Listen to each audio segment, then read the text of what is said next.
It rained at Hyde Park on the 10th of November, 1962. Three presidents stood in the Rose Garden: Truman, Eisenhower, and Kennedy, with his vice president beside him. While the coffin came down into ground she had chosen decades earlier, beside a husband she had stopped living with, in any ordinary sense, in 1918. She had left instructions. They were unusually specific: a plain wooden coffin, no embalming, no lying in state, no open casket, no display. And one further request, passed to her children and her doctor, that before burial her veins be severed so that there could be no possibility she was still alive inside it. The woman who made that request had spent 27 years writing a newspaper column 6 days a week about her ordinary daily activities. She answered letters from strangers by the 100,000. She was, by most measures of the era, the most publicly visible woman in America, and had been for a generation. Almost none of what she made public was untrue. A great deal of it was incomplete. The instructions were written in old age. The fear behind them was much older than that, and to find where it began, you have to go back to a house on 37th Street and a mother who called her daughter Granny. The first thing she remembered was being held over the side of a ship. In May of 1887, the Britannic was struck in fog by the Celtic 4 days out of New York. 12 people died. Passengers were transferred by lifeboat while the crew assessed the damage, and Eleanor Roosevelt stood in one of those boats with his arms up, waiting for the crew to lower his daughter down to him. She was 2.5. She screamed and clung to the sailors and would not be handed over. In the account she wrote 50 years later, that terror was her earliest surviving memory. Not the collision, not the noise, but the drop, and her father below her, waiting. The family did not continue the crossing. Elliot and Anna went on to Europe and left the child in New York with an aunt for the better part of 6 months. She was afraid of water for the rest of her life. She was born on the 11th of October, 1884, at 56 West 37th Street, into two families that had been in New York since it was Dutch. Her father's brother was Theodore Roosevelt, then a widowed assemblyman in the Dakota Badlands. Her mother, Anna Hall Roosevelt, was 21 at the birth and was one of the celebrated beauties of her generation in a city that kept lists of such women. She was painted. She was described in newspapers. She held herself, by every surviving account, with a stillness that people found remarkable, the product of a Hall girlhood in which the daughters had walked with sticks across their backs to fix their posture. Her first child did not resemble her. In the memoir she published in 1937, while living in the White House, Eleanor Roosevelt set down the detail that has followed her ever since. Her mother called her Granny. She used the word in front of visitors, in a tone the daughter described as teasing rather than cruel, and would explain to the room that the child was so old-fashioned, so solemn, that no other name suited her. The daughter, standing there, wanted the floor to open. There is a second memory placed beside it in the same book, and the placement was hers. Anna suffered severe headaches. When they came, she would lie in a darkened room and let Eleanor sit at the head of the bed and stroke her forehead, sometimes for hours, and in those hours, Eleanor was not sent away. She wrote that the feeling of being useful was the greatest joy she knew as a child. Both things are in the record because she put them there, next to each other, in a book written for the American public at the age of 52. Eliot was the parent who wanted her. He called her Little Nell, after the child in Dickens who dies caring for her ruined grandfather. He took her on outings, wrote her letters when apart, told her she was his and would always be his. He was also, by 1889, drinking in a way the family could no longer manage in private. He had been injured, a broken leg that healed badly, ankle trouble, riding falls, and by the end of the decade, he was taking laudanum and morphine along with the alcohol. In 1890, the family went abroad, ostensibly for his health. Anna was pregnant. Eliot was placed briefly in a sanitarium near Graz. Eleanor, age 6, was left at a convent school outside Paris, where she spoke no French and knew no one. There, she did something she never explained satisfactorily, even to herself. She told the nuns she had swallowed a coin. It was not true. The nuns sent for her mother came, and the visit, which was what she had wanted, was spent being told that lying was contemptible. She was removed from the school. She wrote about the episode as an adult without offering a defense of it. While the family was in Europe, the situation in New York became a matter of public record. A former servant named Katie Mann claimed Elliot had fathered her child. Theodore Roosevelt, acting with Anna and with his sister Bamie, moved to have his brother declared incompetent and his property placed in trust. The proceedings reached the newspapers in the summer of 1891. The New York Herald ran the story of a Roosevelt declared insane by his own family. Eleanor was 6 years old and abroad. There is no evidence she read it, and every reason to think that everyone around her had. Elliot agreed to a separation, took a cure at the Keeley Institute in Dwight, Illinois, and was then sent to Abingdon, Virginia, to look after family land holdings. He lived there under semi-exile, in the company of a woman named Frances Sherman, and wrote to his daughter regularly. The letters described a house they would share. He told her about the life the two of them would have when he was well. She kept them. She had them bound. She still had them when she died. On the 7th of December, 1892, Anna Hall Roosevelt died of diphtheria at 29. Eleanor was 8. Her account of being told is one of the flattest passages in her memoir. She wrote that death meant nothing to her, and that her single thought on hearing the news was that her father would now come back and she would be with him. There is no anger in the sentence, and no grief in it either. The child had already decided which parent was hers. Anna's will did not give the children to Elliot. It gave them to her own mother, Mary Ludlow Hall, at Tivoli on the Hudson. Whatever else it was, that document was a judgment on Elliot Roosevelt's fitness, made by his wife, enforceable after her death, and it held. He came to 37th Street after the funeral, dressed in black, and took his daughter into the library.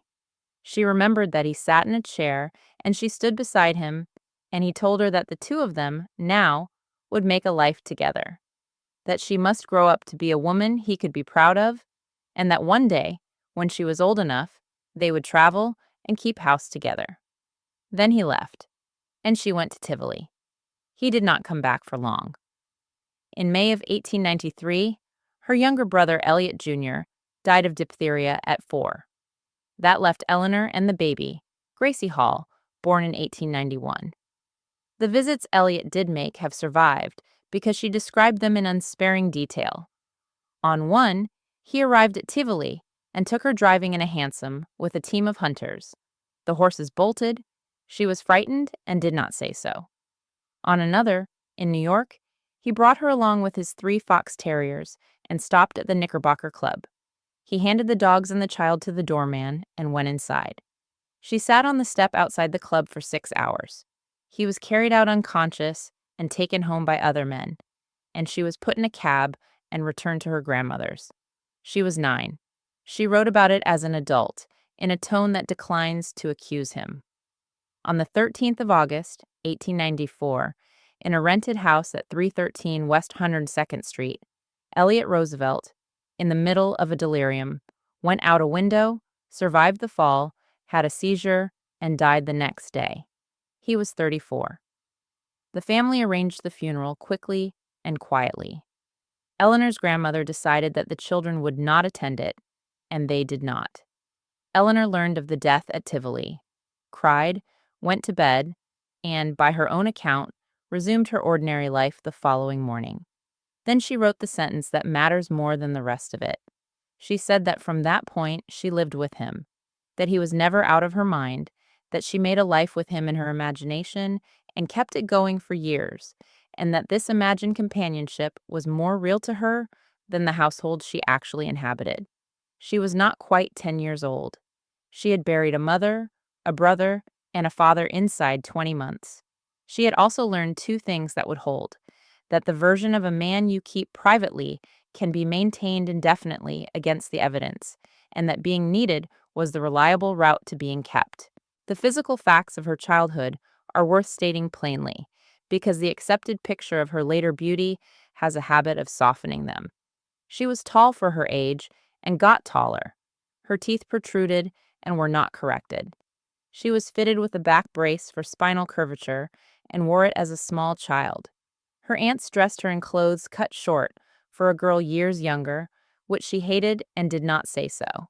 She was afraid of the dark, of dogs, of horses, of other children, of snakes, of climbing, and, most consistently, most usefully to those around her, of doing anything that would attract disapproval. The Hall household at Tivoli, where she now lived, was not a refuge.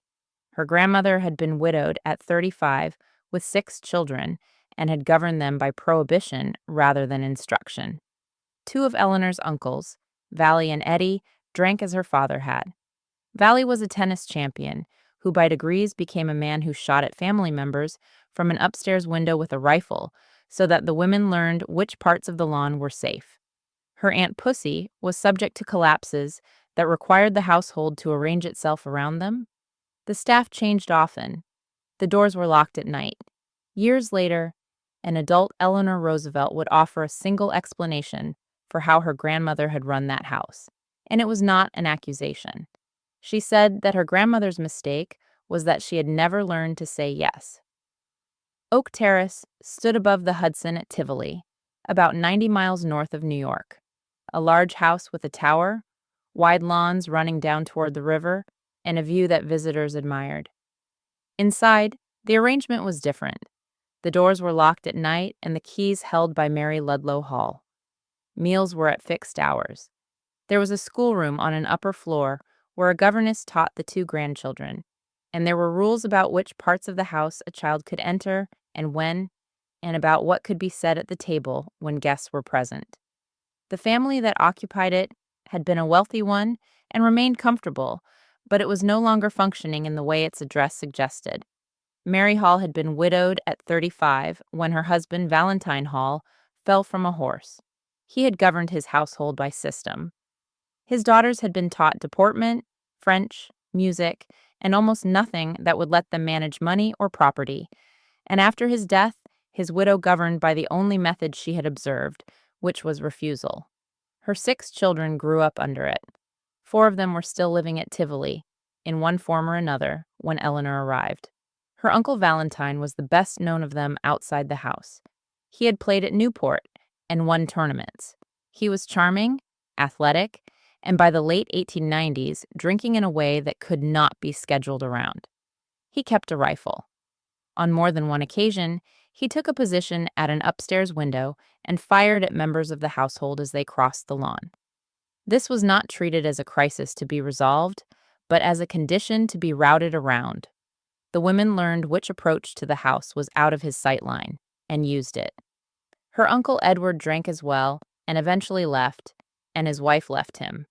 Her Aunt Edith, called Pussy, was the household's emotional weather. She fell in love repeatedly and disastrously, took to her room, and required the house to organize itself around her recoveries. Eleanor's part in this was already assigned. She was the one who fetched things, who sat with people, who did not make demands, and who did not report. When a governess named Madeline pulled her hair and pinched her, she said nothing to her grandmother about it. When there was a fire in the New York house on 37th Street, where the family wintered, and Pussy was still upstairs, the child went up. She was retrieved and told never to do it again. She had been raised by then in a house where the useful thing to do in an emergency was the only thing anyone praised her for, and she had noticed. She had also acquired a second charge. Her brother, Gracie Hall Roosevelt, was 3 years old when their father died. Eleanor was not his sister in any conventional sense. She was closer to a mother and remained so. She taught him, wrote to him, and when he was sent to Groton, she visited him there. She would go on managing his affairs into his adulthood, through his marriages, and through his own drinking, which killed him in 1941 in a hospital in Washington. She sat with him at the end of that too, but that is 50 years ahead. At Tivoli, she was 10, and he was the one person in the house who needed her without complication. The reading she did was unsupervised, and she knew it. Her grandmother controlled the schoolroom, but not the library, and Eleanor went through what was on the shelves: novels, histories, things a girl of her age and her time was not supposed to have opened. She wrote later that she read a great deal she should not have read and understood only part of it. She also had, in a bound set, the letters from her father. Those she read repeatedly. Nothing at Tivoli competed with them. Somewhere in that period, an ant did a small piece of damage that is worth recording precisely because it was so ordinary. In the middle of a quarrel, Pussy told her niece that she would be the ugly duckling of the family, that she would never have the beau her mother had, and that she had better make her peace with it. Eleanor was not a small child by then. She reported the exchange without softening it and without disputing the content. In 1899, she was sent away, and the decision was not her grandmother's alone. Her mother's will had allowed for a European education. Her aunt, Anna Roosevelt Cowles, Theodore's older sister, known in the family as Bamie or Auntie Bai, had herself been schooled in France, at a place called Les Ruches near Fontainebleau, run by a Frenchwoman named Marie Souvestre. Souvestre had since separated from her partner in that school and opened a new one in England, at Southfield, Wimbledon. It was called Allenswood. Bamie recommended it. Grandmother Hall, who trusted no innovation and had a granddaughter she did not know what to do with, agreed. Eleanor was 15. She crossed with an aunt and uncle and was delivered to a red brick house on the edge of Wimbledon Common where about 35 girls lived and where nobody had heard of Elliot Roosevelt. Marie Souvestre was 70 when Eleanor arrived. She was the daughter of Émile Souvestre, a Breton writer of some standing in France. She was an atheist in a period when that was a position with social consequences.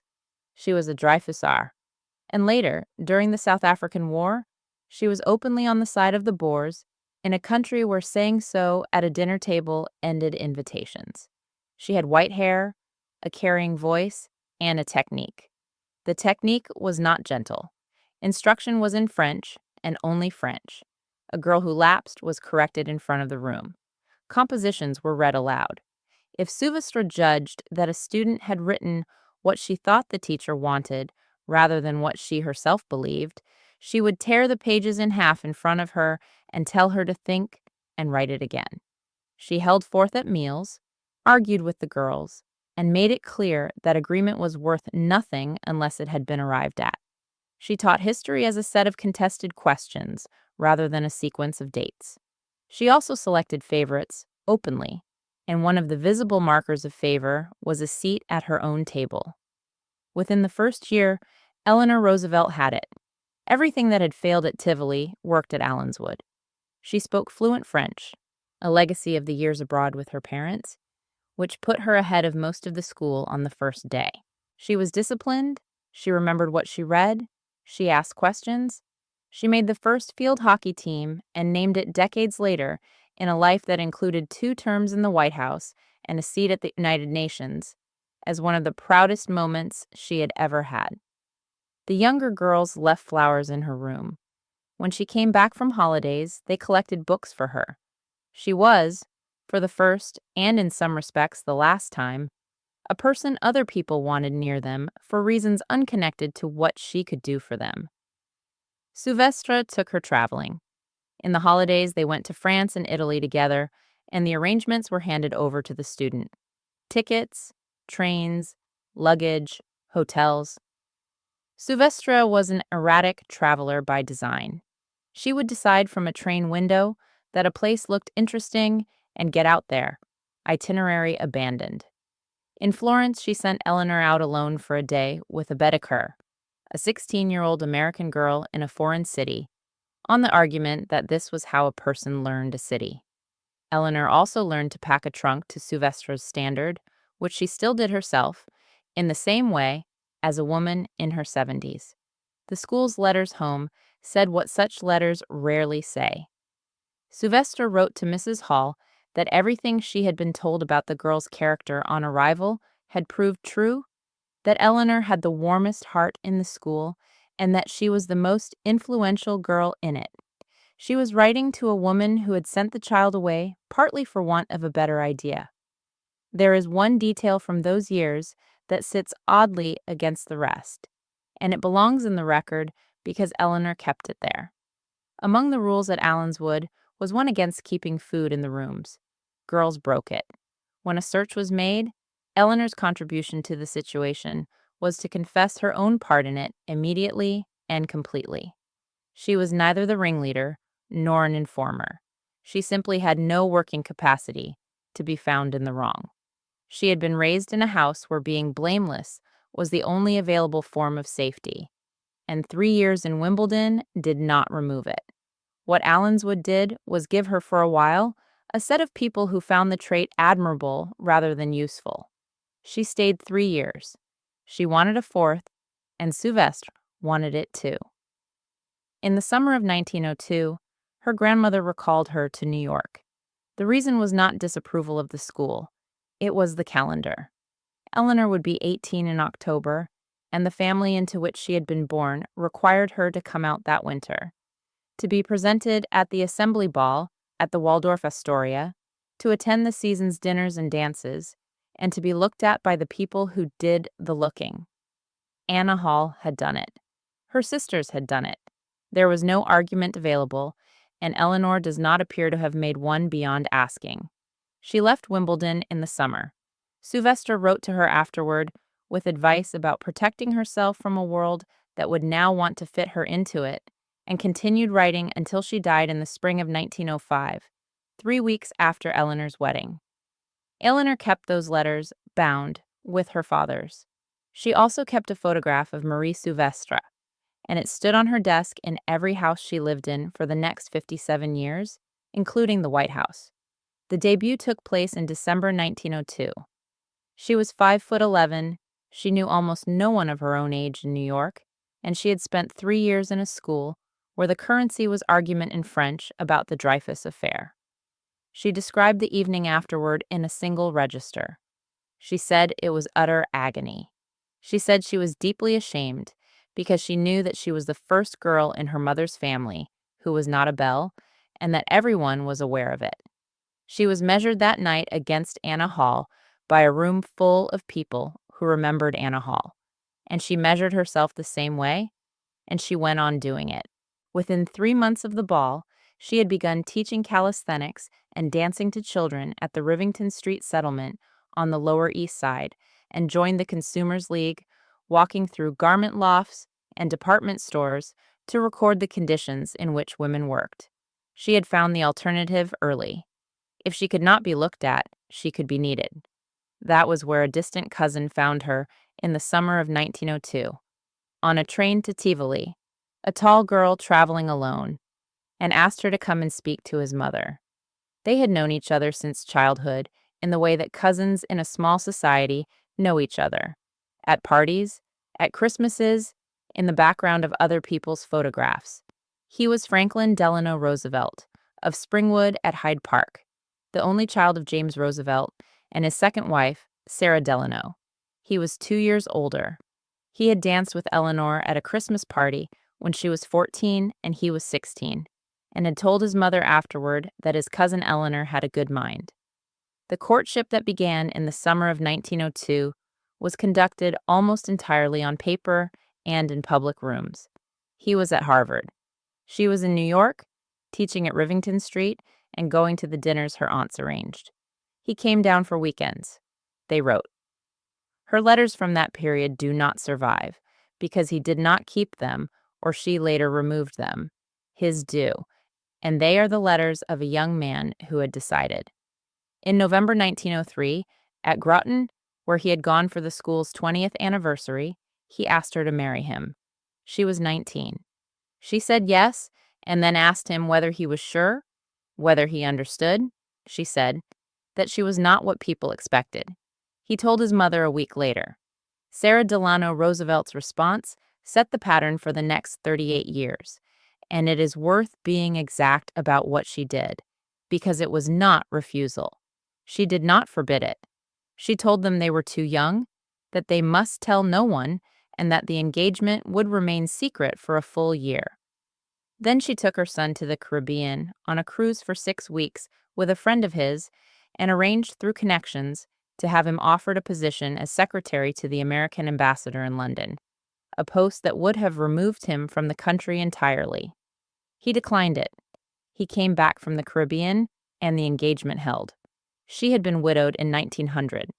James Roosevelt had been 52 when he married her, and she had been 26. He died when Franklin was 18, and from that point, her son was the organizing fact of her life. She kept a diary in which his movements were recorded. She had followed him to Boston during his Harvard years and taken a house there. The year's delay was not a whim. It was an attempt, made with patience, to see whether the thing would fail on its own. When it did not, she changed method. On the 17th of March, 1905, in the joined drawing rooms of the Ludlow House on East 76th Street, Eleanor Roosevelt was married. Her uncle Theodore, then President of the United States, gave her away. He had come to New York for the St. Patrick's Day parade, and the wedding was scheduled around it. The crowds outside were for him. When the ceremony ended, the guests followed the president into the next room, and the bride and groom were left standing where they were. Eleanor, describing it afterward, did not present this as a slight. She said it was entirely natural. The honeymoon was postponed until Franklin's law school term ended, and then taken in Europe over the summer. 2 things from it entered the record.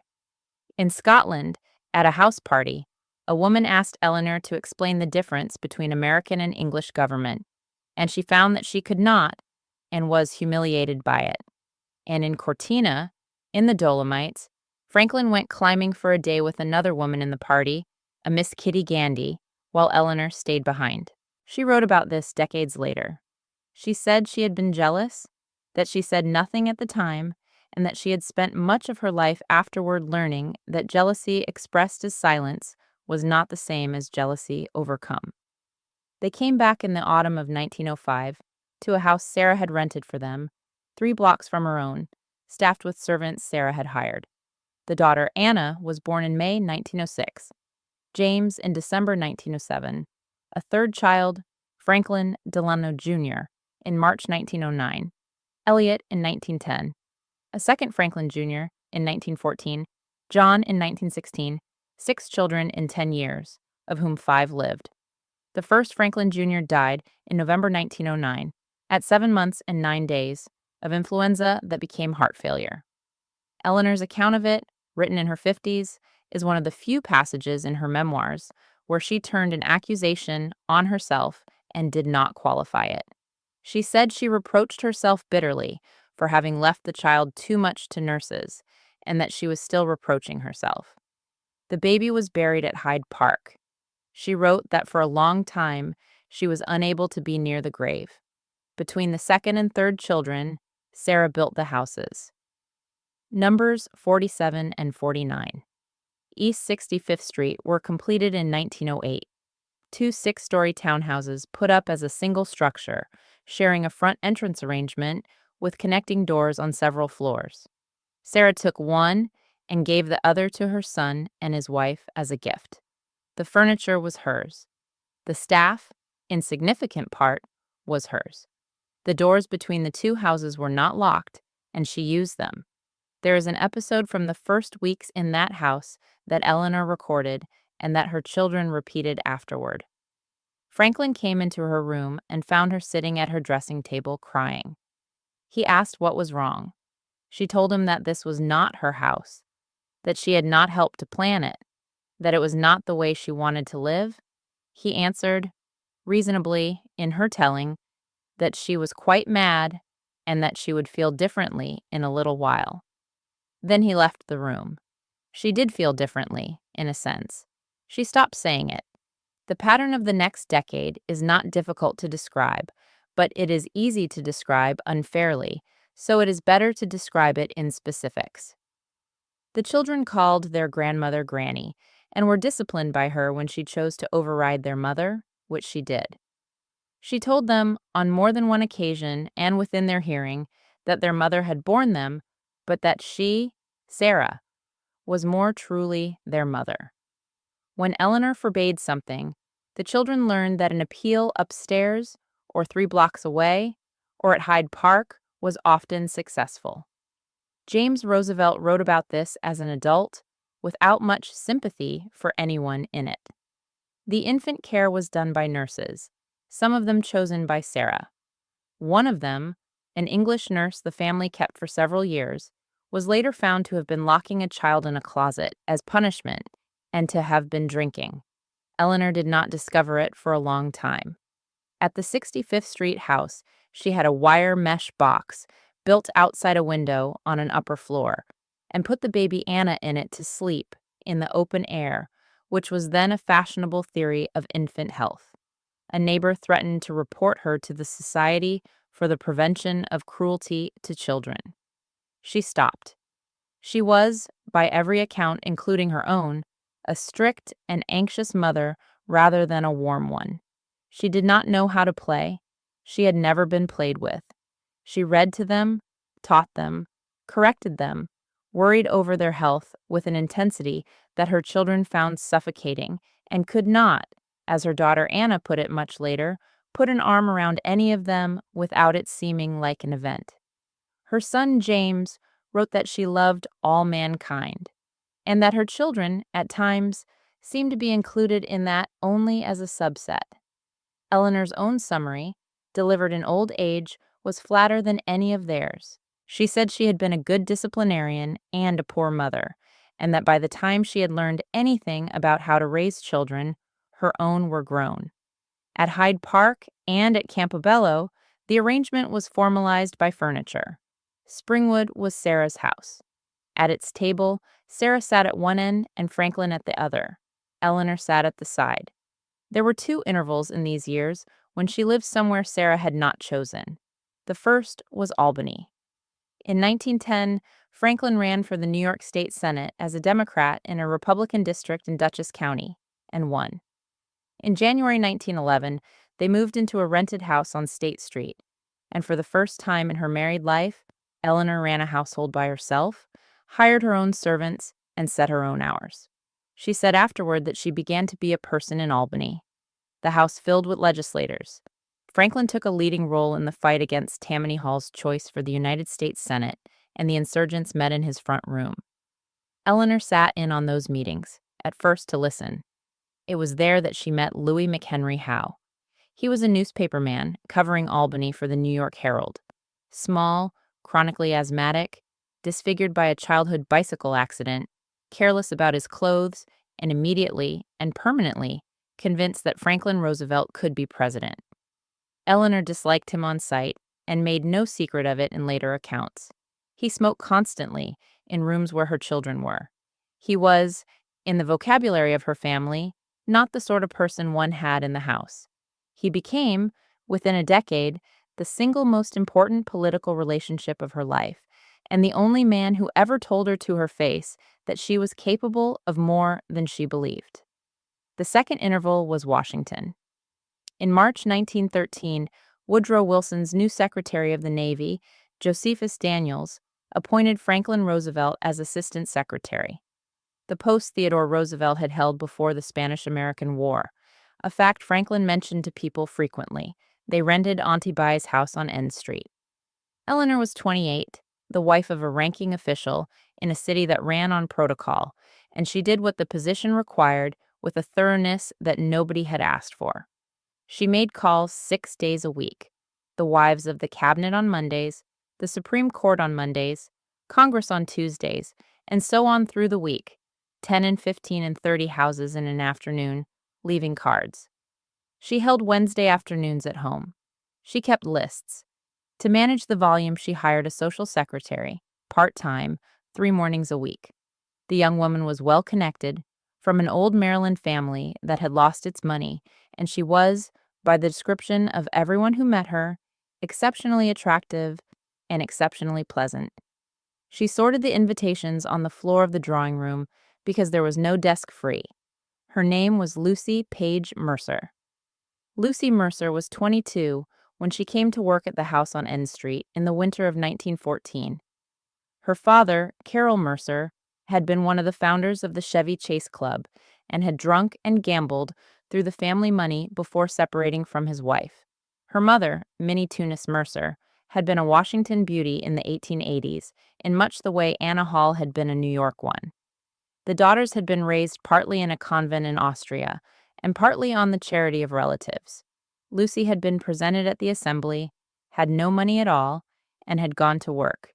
She was competent. Eleanor said so at the time, in letters, without qualification. The children liked her.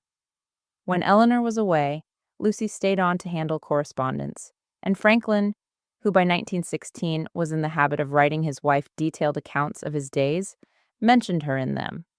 In one letter, he told Eleanor that Lucy had come and they had had a picnic on the river with some others. He was not concealing her. That came later.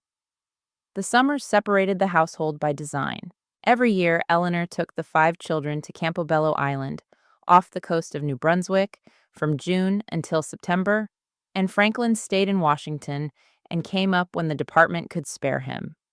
In 1916, there was a polio epidemic in the Northeast, and she stayed away longer than usual. In 1917, the United States entered the war. The Navy Department became one of the busiest offices in the government, and Franklin did not come at all for most of the season. Eleanor's own war work was substantial, and it changed her. She ran a Red Cross canteen at Union Station, in a shed beside the tracks, where troop trains stopped on the way south. She was there at all hours, cutting bread, making coffee, distributing cigarettes and postcards to men who in many cases had never left their own counties. She cut her hand badly on a bread slicer and was out of action for weeks. She organized the Navy Red Cross knitting operation. She went to the Naval Hospital at St. Elizabeth's, saw what was being done with shell-shocked sailors, men penned in wards with nothing, no occupation, no treatment, and went directly to Franklin Lane, the Secretary of the Interior, and pressed until an inspection was ordered and money appropriated. She was 33 years old, and for the first time, effective outside a drawing room. In July 1918, Franklin sailed to Europe to inspect naval installations. He was gone 2 months. On the return voyage aboard the Leviathan, he came down with influenza and double pneumonia in the middle of the Great Pandemic, and the ship was full of it. Several men aboard died. He was carried off the ship on a stretcher at New York on the 19th of September and taken to his mother's house on East 65th Street. Eleanor, unpacking his luggage while he was in bed upstairs with a fever, found a packet of letters from Lucy Mercer. That is the whole of the documentary basis for the event. The letters do not survive. Eleanor destroyed them, or they were destroyed later. She never wrote about the discovery in any published book. She referred to it once, in a letter to a friend decades afterward, in a single sentence, that the bottom dropped out of her own particular world in September of 1918, and that she faced herself, her surroundings, her world, honestly, for the first time. The rest is reconstruction from the people who were in the house and from what the two of them did next, which is considerable.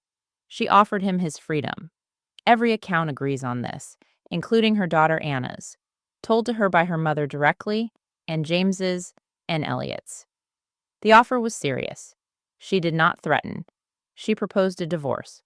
What followed was a family negotiation, and the people who decided it were not, in the end, the two people in the marriage. Sarah Delano Roosevelt was told. Her position was stated without ambiguity.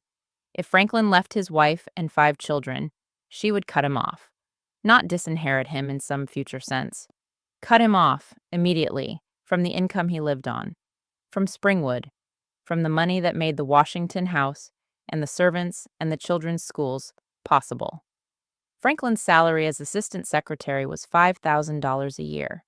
He had almost no capital of his own. Lucy Mercer had none whatever.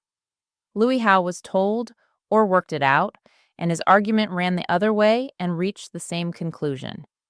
A divorce in 1918 ended a political career. Not damaged it, ended it.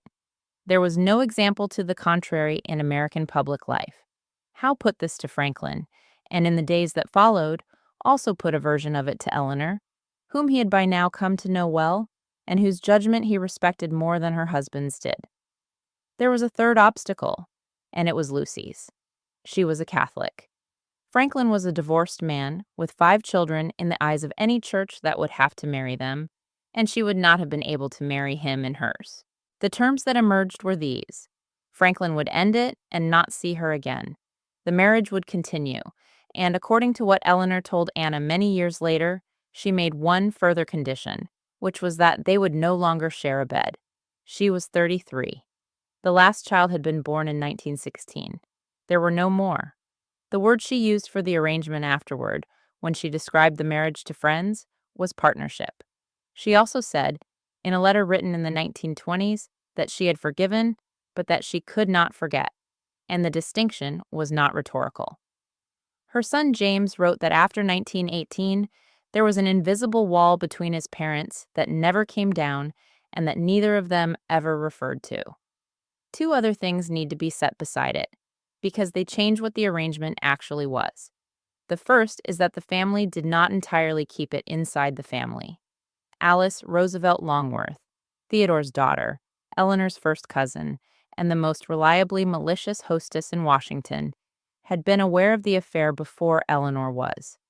She had seen Franklin driving with Lucy and had said so to him, teasingly, and had invited the 2 of them to dinner at her house, separately from Eleanor, and enjoyed doing it.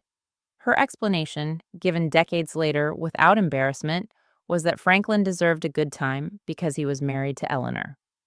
Eleanor learned at some point that this had happened. The cousins remained on speaking terms for the rest of their lives and were never again on any other kind. The second is that Franklin did see Lucy again. In 1920, Lucy Mercer married Winthrop Rutherford, a widower of 58 with 6 children and a large fortune, and became Lucy Rutherford of Allamuchy, New Jersey, and Aiken, South Carolina. Whether Franklin honored the agreement through the 1920s is not established. What is established is that he did not honor it later. She was present at his first inauguration in 1933, in a car he arranged for her. There were visits in the war years, in Washington and at Warm Springs, and at Hyde Park, and drives and telephone calls, and the arrangements were made by his daughter Anna, acting as White House hostess, who agreed to them and afterwards said she had felt she had no choice and had felt sick about it. Eleanor did not know. She found out on the 12th of April, 1945. There is one more consequence of 1918, and it is the one that shaped everything that came after.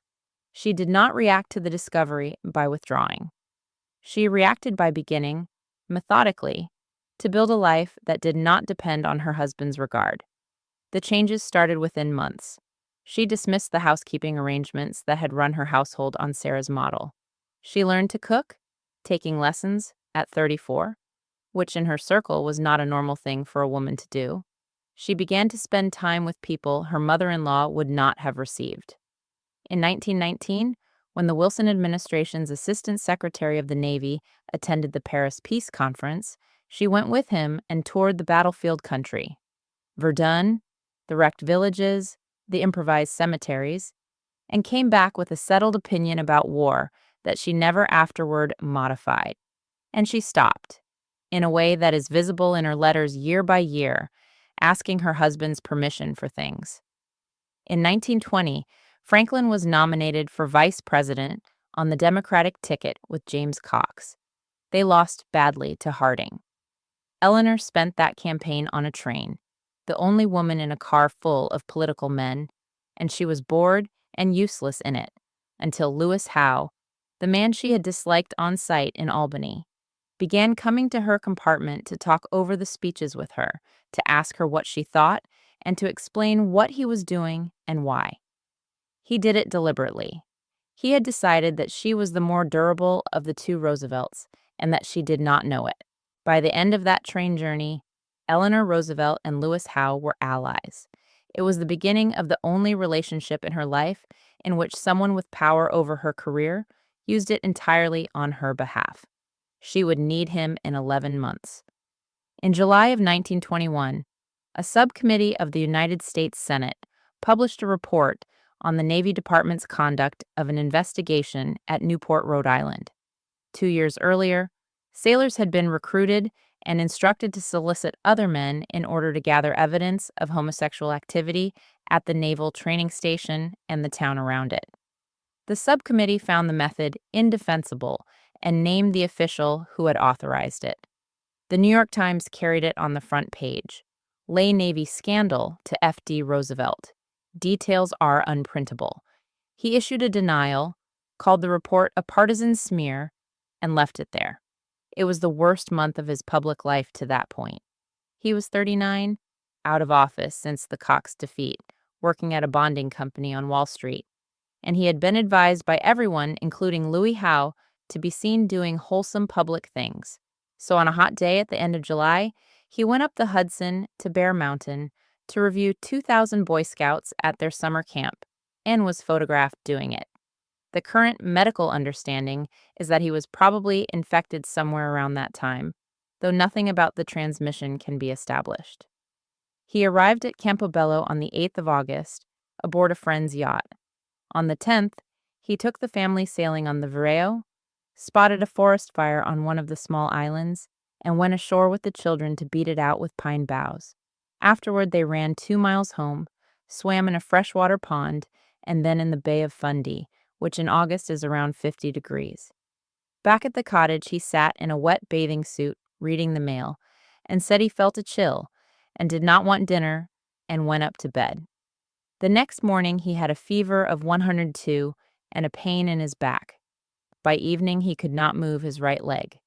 By the following day, the left had gone as well. The paralysis moved upward through the trunk. By the end of the week, he could not stand, could not hold a pen, could not control his bladder or bowels, and could not bear the pressure of a bedsheet against his skin. Campobello had one doctor, Eben Bennett, who came from Lubeck and did not know what he was seeing. A specialist was located by chance vacationing nearby. William Williams Keene, 74 years old, the most eminent surgeon in Philadelphia, and the man who had secretly operated on Grover Cleveland's jaw aboard a yacht in 1893. Keene examined him twice and diagnosed a blood clot in the lower spinal cord. He prescribed vigorous massage of the legs to break it up, and he sent a bill for $600. Eleanor did the massage. She did it for 2 weeks, twice a day, on limbs in which the nerves were inflamed, and both of them understood afterward that it had been an agony inflicted for nothing. She also learned to pass a catheter and administered enemas, and turned him, and slept on a couch in his room, and did the whole of it herself, with Louis Howe helping, because the household had no nurse and no one had been sent for. Frederick Delano, her husband's uncle, took Keene's report to Boston and put it in front of Robert Lovett, who was the leading American authority on infantile paralysis. Lovett came up on the 25th of August, examined him for a few minutes, and said it was poliomyelitis. He also said that the massage should stop at once. The rest of that summer is a record of 2 people doing something without discussion. Eleanor nursed. Howe managed the outside, writing letters, holding off the family, keeping every word of it out of the newspapers for a month. When Franklin was finally moved on the 13th of September, they got him out of the cottage on an improvised stretcher, down a steep path, into a small boat, across to Eastport, and onto a private rail car at a siding, all of it arranged so that he was already in his berth with a cigarette in his holder, waving before the reporters were let anywhere near the platform. The next day's papers reported that Mr. Roosevelt was recovering from a slight attack and that he would be entirely well. He never walked unaided again. Sarah Delano Roosevelt had been in Europe. She came back to New York at the end of August and went straight to the hospital, and then she took a position, and it was the position she had held for 20 years. Her son would come home to Hyde Park. He would live at Springwood. He would manage the estate, collect his stamps and his naval prints, read, receive visitors, and be a country gentleman as his father had been before him. She was not being cruel. In 1921, there was no other model for what happened to a man of his class who lost the use of his legs and she had the money. And it was, on any conventional reading of the situation, the sensible plan. Eleanor and Howe opposed it, and they did it together and continuously and for years. Nothing about that alliance was obvious. Lewis Howe was the man Eleanor had found intolerable in Albany. The ash on the waistcoat, the cigarettes in the nursery, the whole apparatus of a professional political operator installed inside a family. He now moved into the house on East 65th Street and was given a large bedroom on the third floor, the one that had been Anna's, while Anna, who was 15, was moved to a small room on the fourth. Sarah made sure her granddaughter understood who had made that decision and what it meant about her mother's priorities. Anna went to her mother in a fury. Eleanor did not explain herself and did not defend herself. She was, by her own account, incapable of that conversation at that age with that child, and the breach between them lasted years. What she did instead was hold the line on her husband's future. The argument between the two women was not conducted openly, because nothing in that family was. But it ran through the whole of 1922, and it was about a single question: whether Franklin Roosevelt was finished. In the spring of that year, sitting in a room with Anna and Elliot addressing envelopes, Eleanor began to cry and could not stop. She got up and went to an empty bedroom in her mother-in-law's half of the house and sat on the floor and went on crying for hours, and could not, she wrote, explain to anyone what was the matter, including herself. Someone came, eventually. She thought it was her husband's secretary, and she got up and washed her face and went back down. She recorded it as the only time in her life she went completely to pieces, and she recorded it flatly, as she recorded everything. Howe's solution to the political problem was Eleanor herself. If Franklin could not travel, could not appear, could not be visible, then his name would have to be kept alive in New York State by proxy, and there was only one proxy available. He began, deliberately, to build her into a public figure. She had a bad voice, high, thin, with a nervous laugh at the ends of sentences, a habit from 30 years of trying not to give offense. Howe sat at the back of halls and afterward told her exactly what she had done wrong. His instruction, which she quoted for the rest of her life, was to have something to say it, and sit down.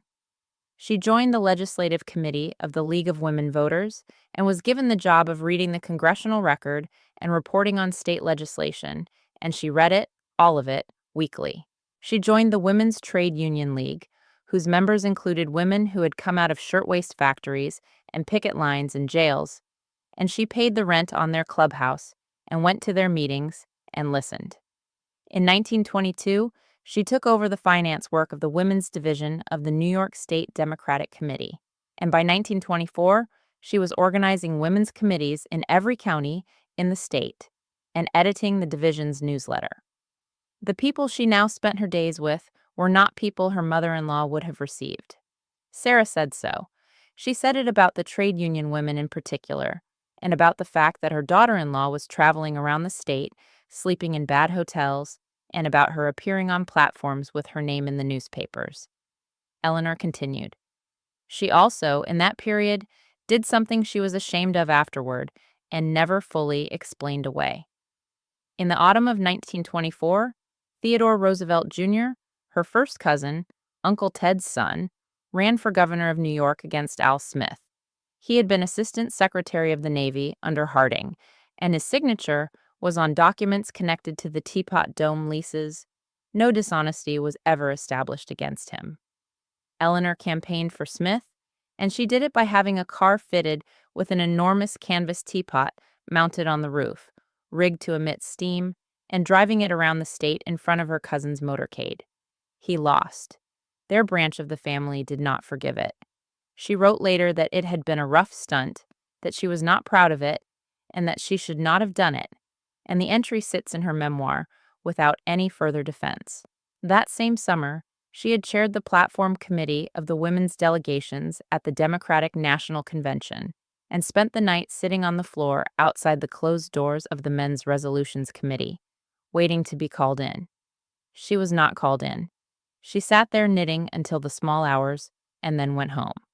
When she described it afterward, she made no complaint about it either. Franklin's own life had gone in a different direction.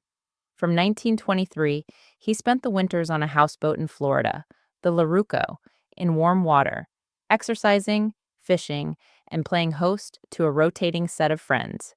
From 1924, he went to Warm Springs, Georgia, and eventually bought the place outright in 1926 with two-thirds of his personal fortune. Eleanor came south occasionally and disliked the houseboat, the aimlessness of it, and the company. She said so in letters and then apologized for saying so.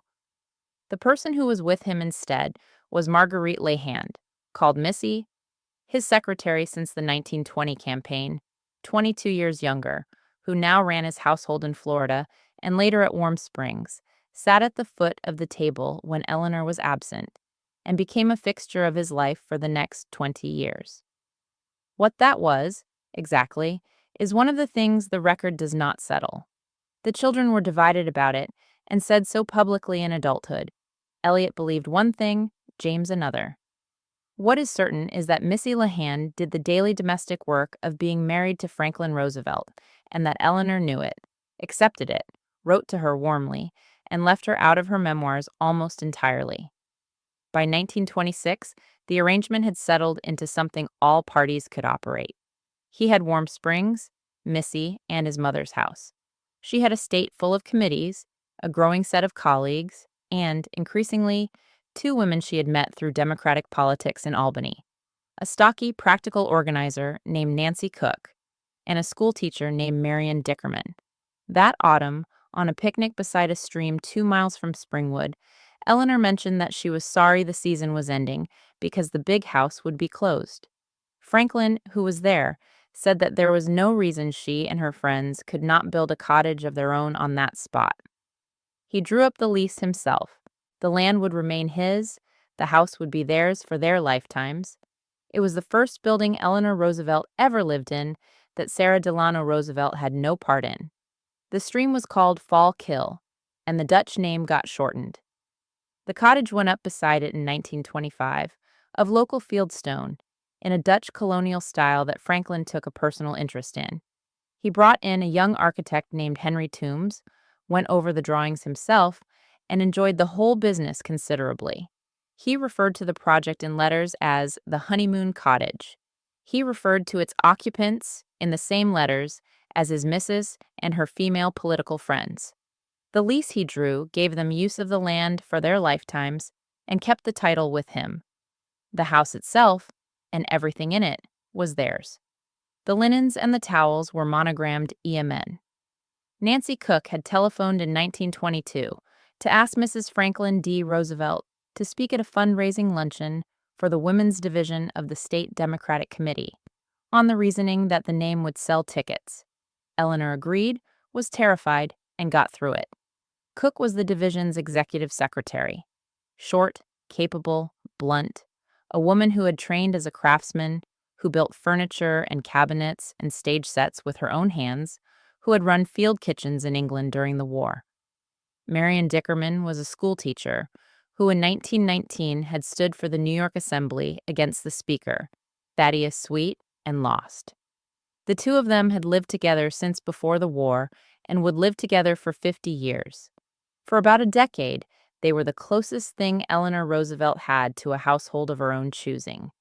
The record of what that meant is domestic and unremarkable, and set against the rest of her life, unusual. They ate together at a small table. They swam in the pond Franklin had dug. Eleanor did the cooking on the maid's night off. She scrambled eggs in a chafing dish on Sunday evenings, a thing she went on doing for the next 30 years, and eventually did for kings and prime ministers. They drove to Campobello together in an open car, taking the children. There are photographs from those years in which she is laughing without arranging her face first, which is not true of most photographs of her. The furniture business began in 1926. Nancy Cook had the skill, Eleanor had the money and the name, Marion had the administrative patience. They built a shop building next to the cottage, stucco, 2 stories, larger than the house, and Valkill Industries began producing reproductions of early American furniture. Hitchcock chairs, gate-leg tables, chests copied from originals in the Metropolitan Museum and at Hyde Park. Later, they added pewter and, later still, homespun weaving. The stated purpose was not commercial. The argument, which Eleanor made in speeches and articles throughout the late 20s, was that rural men were leaving the land for the cities because farming no longer supported them through the winter, and that if skilled work could be brought to the countryside, they would stay. Valkill was a demonstration of the idea.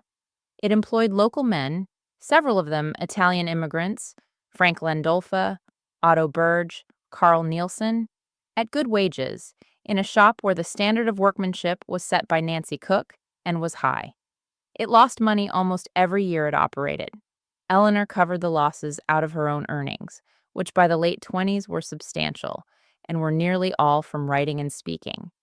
The pieces sold at exhibitions, at Sloan's in New York, at the shop itself. Some were bought by people who wanted a table, and rather more by people who wanted a table made at Mrs. Roosevelt's factory. That fact, which sustained the business, was also the beginning of what went wrong in it. The school came next. In 1927, the three of them bought the Todd Hunter School, a private girls' school on East 80th Street in Manhattan, from its retiring English founder. Marion became principal. Eleanor took a one-third interest and taught. She taught American history, English and American literature, drama, and a course in current events 3 days a week, and she was, by the testimony of the students, which is the only testimony that counts here, very good at it. She did not lecture from notes she had used before. She required the girls to read newspapers and defend positions. Her examination questions asked what a citizen owed the community and how a person might judge whether a law was working. She took the class into the city, to the Manhattan courts, to watch cases, to a tenement district, to the Bowery, to markets, to a settlement house. Girls from Park Avenue apartments were walked through rooms where families of 8 lived and then asked to write about it. She kept teaching after her husband was elected governor of New York in 1928. She would leave Albany on Sunday night, teach Monday through Wednesday in New York, and take the train back. She kept it up for the whole of his 4 years in the executive mansion, and she gave it up only in the spring of 1933.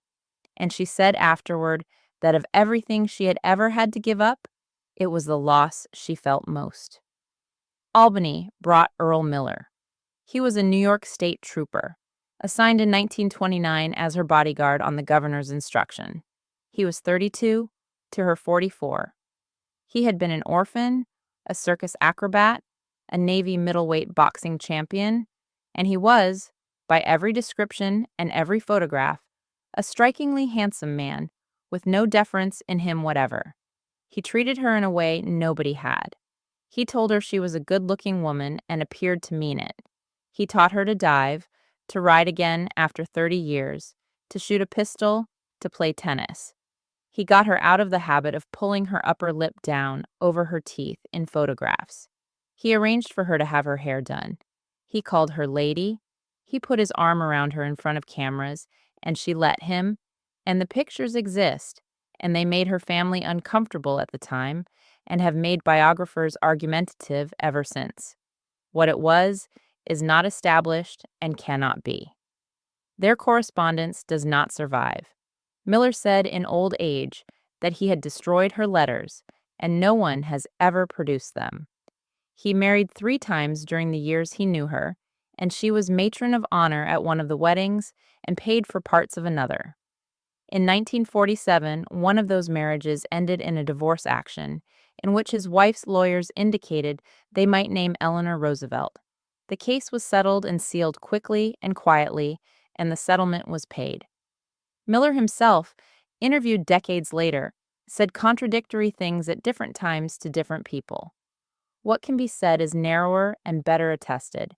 After 1929, there was a person in her life who was not Nancy and was not Marion, who came to Valkill freely, who was young and physical and loud, and whose presence altered a household that had been arranged for 3. The unraveling took most of a decade, and it ran along the seams of money and credit. Valkill Industries closed in 1936. The Depression had taken the market for expensive handmade reproductions. The losses had stopped being tolerable, and Nancy Cook, whose shop it was, had for years been running it in a way Eleanor found increasingly hard to defend to herself. The workmen were let go. Eleanor then took the shop building, the largest structure on the property, Nan's building, and had it converted into apartments. And in 1937, she moved into it herself. It became Valkill Cottage, and it was her home for the rest of her life, and it is where she died. Nancy and Marion stayed on in the stone cottage, a few hundred feet away. The break came in 1938, and the accounts of the immediate cause do not agree.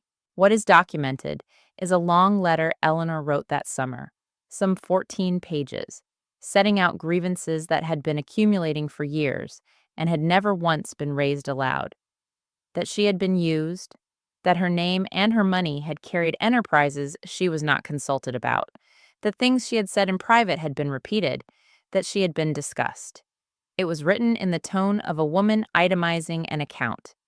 There had also been a specific business, involving remarks attributed to Nancy Cook about Eleanor's family and about whether her books were her own work, and involving a quarrel over the terms on which Todhunter was to continue.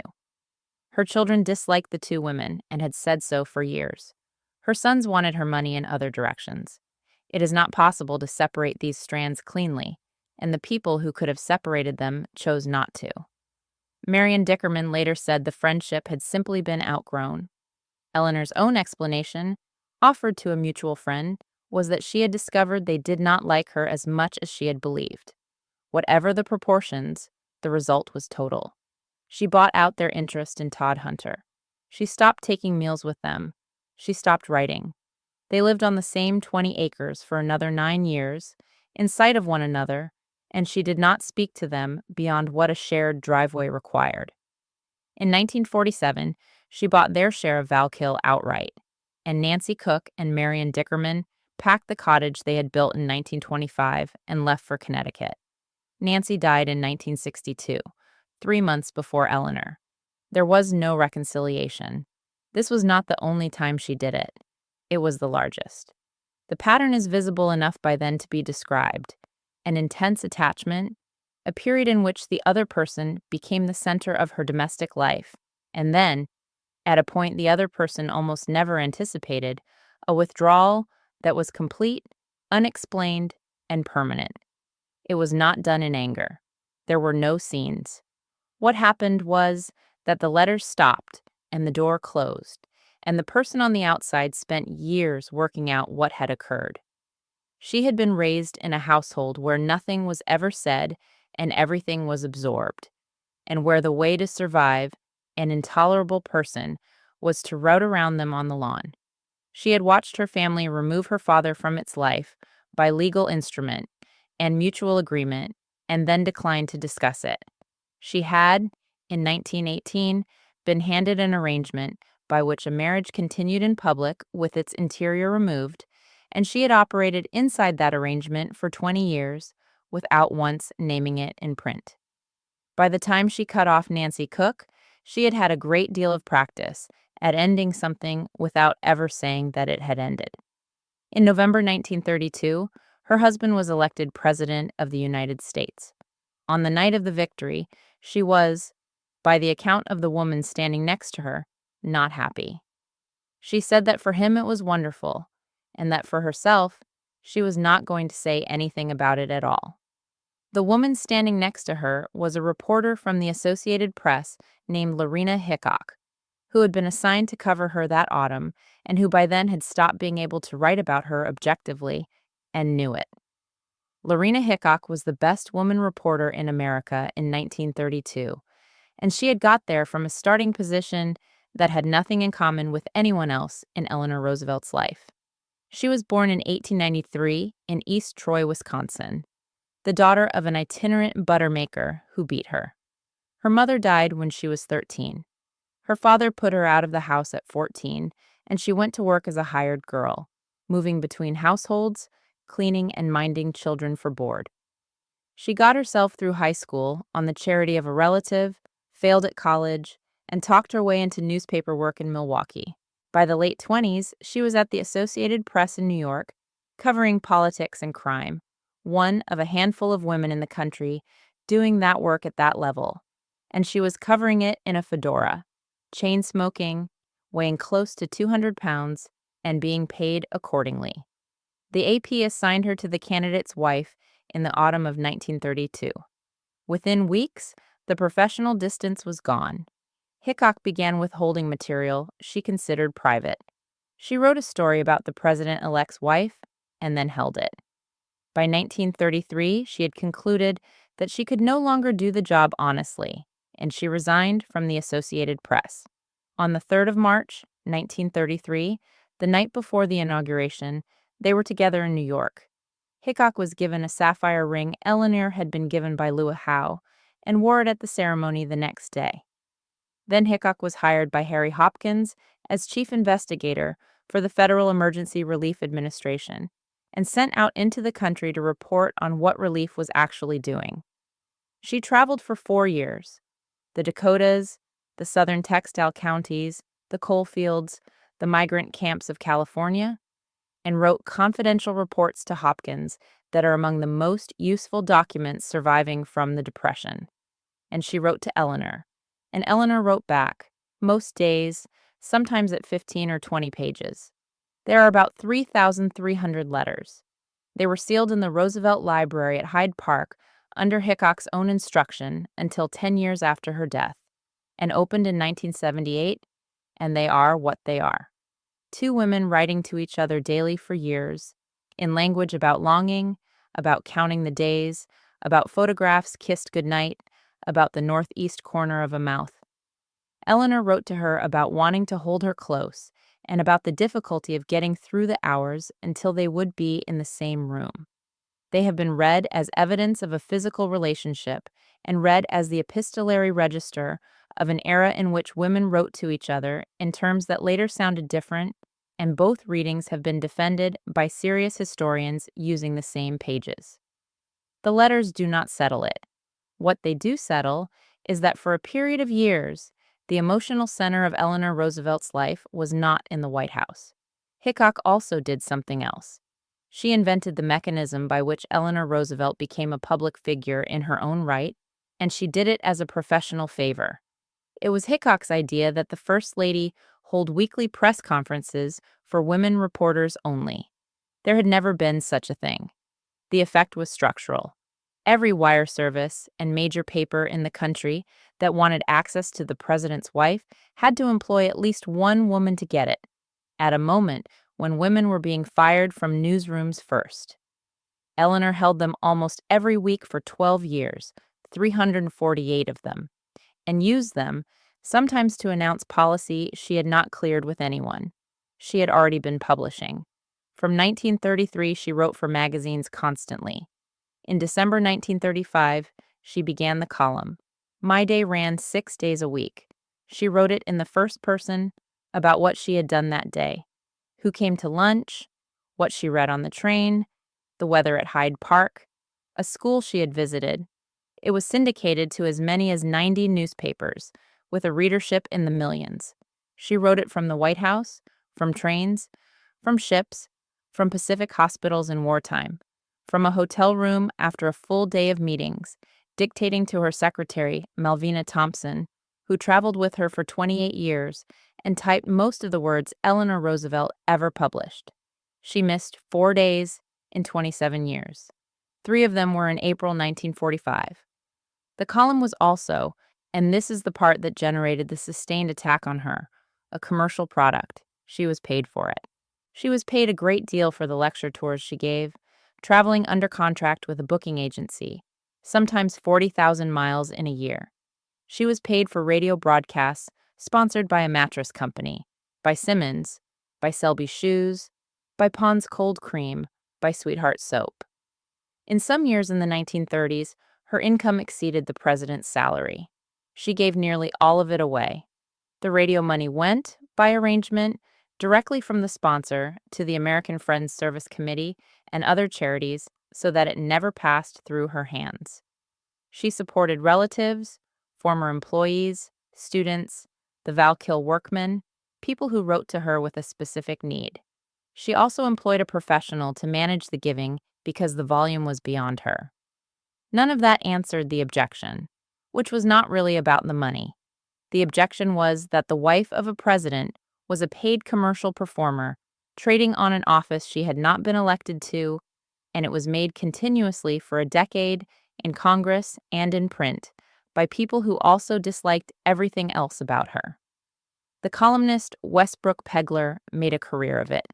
There were jokes about the number of miles she traveled. There was a New Yorker cartoon of a coal miner looking up in a shaft and saying, in astonishment, that it was Mrs. Roosevelt. The joke was accurate. She had gone down a mine in Ohio in 1935, and the photographs of it went everywhere, and the president found them very funny. She had also, by then, acquired a file. J. Edgar Hoover's bureau opened on her early and did not stop. The file that survives runs to more than 3,000 pages, one of the largest the Bureau ever assembled on a private American. It collected her associations with the American Youth Congress, with the Southern Conference for Human Welfare, with Popular Front organizations, with individuals under suspicion. It collected complaints from citizens about her positions on race. It collected, in the war years, material of a personal kind concerning her friendship with a young man named Joseph Lash, and, according to accounts that emerged much later and that remain disputed in their particulars, surveillance product from a hotel room in Illinois, which was reported upward to the president. She knew there was a file. She said so publicly more than once, without apparent alarm. She and Hoover corresponded politely.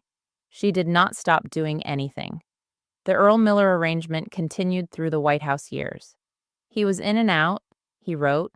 He came to Valkill, and when his second marriage collapsed, there was that divorce action in which her name was raised and then not raised, and the papers were sealed. Franklin Roosevelt's official secretary and his son both understood the family's position in that matter, which was that the thing had to be kept out of the courts at almost any cost. It was. In February 1933, 3 weeks before the inauguration, she had told the country in an interview what she thought of the position she was about to occupy. She said she never wanted to be a president's wife. She had said the same in private with more force. To Hickok, to Nancy Cook, to Marion Dickerman, and to her husband. In the weeks before the move, she asked Franklin whether she might do something real. Take on his mail, act as a genuine assistant, have a function. He said no. Missy LeHand did that. So she constructed the alternative, and the construction is why she is remembered. The press conferences, the column, the mail, the traveling. The mail was extraordinary in itself. In 1933 alone, something over 300,000 letters arrived addressed to her, from people asking for coats, for a loan, for a job, for a used dress for a girl's graduation, for someone to intervene with a landlord. She had a staff to process them, and she read a portion herself, and she referred cases into the agencies with a covering note in her own hand, and the agencies acted on them because of whose hand it was. And she went out. She went into mining camps, migrant camps, Negro schools in the South, WPA sewing rooms, hospitals, prisons. The famous story about the prisons is her husband's. She left one morning early without telling him where. He asked Missy where his wife was. Missy said she was in prison, and he said that he was not surprised, but what for?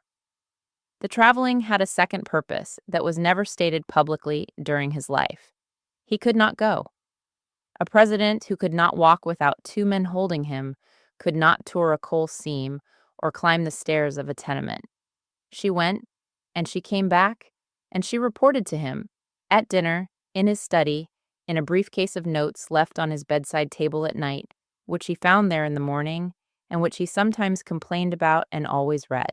She had become, by the middle of the decade, the most photographed and most written about woman in the United States, and the arrangement that produced it was this: a wife with no marriage in the ordinary sense, working as the mobile sensory apparatus of a president who could not move, paid separately, criticized separately, watched by the FBI, and writing every night to a woman in a hotel room in North Dakota about how many days remained until she could see her. In the summer of 1933, before most of that was in place, she made her first inspection trip for the administration. Hickok arranged it and went with her. They drove into the coal country of northern West Virginia to a place called Scott's Run, outside Morgantown. Company camps along a creek, families living in shacks with dirt floors, a stream running with sewage, children with scurvy and rickets and no shoes, miners blacklisted after a strike and unemployed for years. She came back and said the government had to do something specific for those people in that place, and she meant it, and she got it. It was called Arthurdale, and it went wrong. Scott's Run, in the summer of 1933, was 50-odd mining camps strung along 5 miles of creek bed outside Morgantown in Monongalia County, West Virginia. The seams had thinned, the mines had closed or gone to 2 days a week, and the men who had struck in 1931 had been blacklisted. About 4,000 people were still in the camps because there was nowhere else to be. They lived in company houses with tar paper walls, no sanitation, and a creek that took the waste. A Quaker relief worker who had been there for a year told visitors that families were eating scraps put out for pigs. Eleanor Roosevelt went in on a hot day in August, without notice, without press, wearing a plain dress. She spent the day in the shacks. She came home to Washington that night, and according to the man who was in the room, talked to the president about it until 2 in the morning. 9 days later, the government bought a farm. The mechanism existed. Title II, Section 208 of the National Industrial Recovery Act had set aside $25 million for subsistence homesteads, a program to move stranded industrial families onto land where they could grow their own food and work part-time in small local industry. It was run out of Interior by Harold Ickes, and the Division of Subsistence Homesteads was headed by M.L. Wilson. Arthurdale, on the old Arthur Estate in Preston County, was the first project and became the pilot for the whole idea. 50 families to begin with. Eventually, 165 homesteads on about 1,200 acres, each with a house, a barn, a chicken coop, 3 to 5 acres, and a share in a cooperative farm. Eleanor Roosevelt did not simply advocate for it. She ran a shadow administration over it for 6 years. She visited constantly. She sat in on the family selection interviews. She recruited the teachers. She paid for things out of her own pocket, the school's furniture, salaries, a nurse, a piano, and out of money she raised from Bernard Baruch, who over the years put in something close to $40,000 because she asked him to. She danced at the community square dances. She had her Val Kill men brought down to teach woodworking. She wrote about it in My Day for years. The first thing that happened was the houses. The government needed to shelter 50 families before winter, and Lewis Howe, who had involved himself in the project on Eleanor's behalf, moved fast. He located 50 prefabricated summer cottages manufactured by the E.F. Hodgson Company of Massachusetts, the sort of thing sold to people with land on Cape Cod, and had them shipped to West Virginia. They cost about $1,000 each. They were designed for a New England summer. Preston County is at 2,000 feet, and its winters are severe. And the foundations that had been poured for them on the basis of the government's own plans did not match the buildings that arrived. The cottages sat wrong on the concrete. Carpenters had to cut, extend, and rebuild them on site, sheathing them for winter, adding insulation, correcting the mismatch by hand, one at a time. The cost per unit went from $1,000 to a figure that eventually, once wells, roads, sewers, electrification, the school, and the community buildings were counted, exceeded $10,000 per family. Some accounting put it higher. Harold Ickes, who was administering the money and who had opposed the speed of the thing from the start, wrote in his diary about the amount of money being spent and about the impossibility of arguing with the president's wife. The second thing that happened was that Congress found out. Arthurdale became For the better part of a decade, the single most quotable example of New Deal waste available to anyone who wanted one. The figures were read into the record. Editorials called it Eleanor's baby, and the name stuck, and it was not affectionate. When it was proposed that the homesteaders be given industrial work to supplement the farming, the whole premise of the subsistence homestead idea, the first plan was to have the post office department build a factory there to manufacture postal equipment. Private business objected that the government would be competing with industry. Congress killed it. A vacuum cleaner assembly plant came and failed. A shirt factory came and failed. A tractor parts operation came and failed. The industrial half of the design never worked at all, and without it, the homesteads could not support the families on them, and the government carried them. The third thing is the part that is usually left out of the accounting, and it is the part that matters most. Scott's Run was not a white community.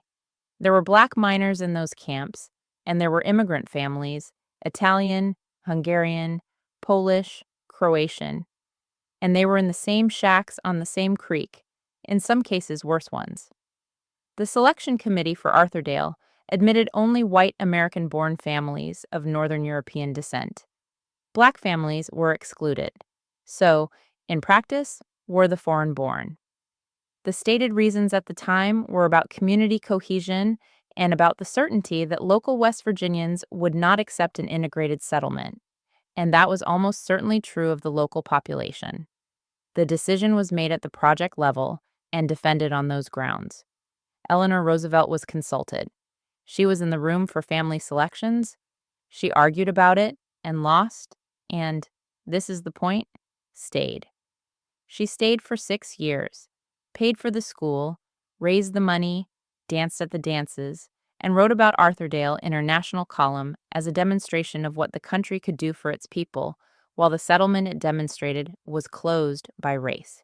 She did not defend the exclusion in print, and she did not disown it either.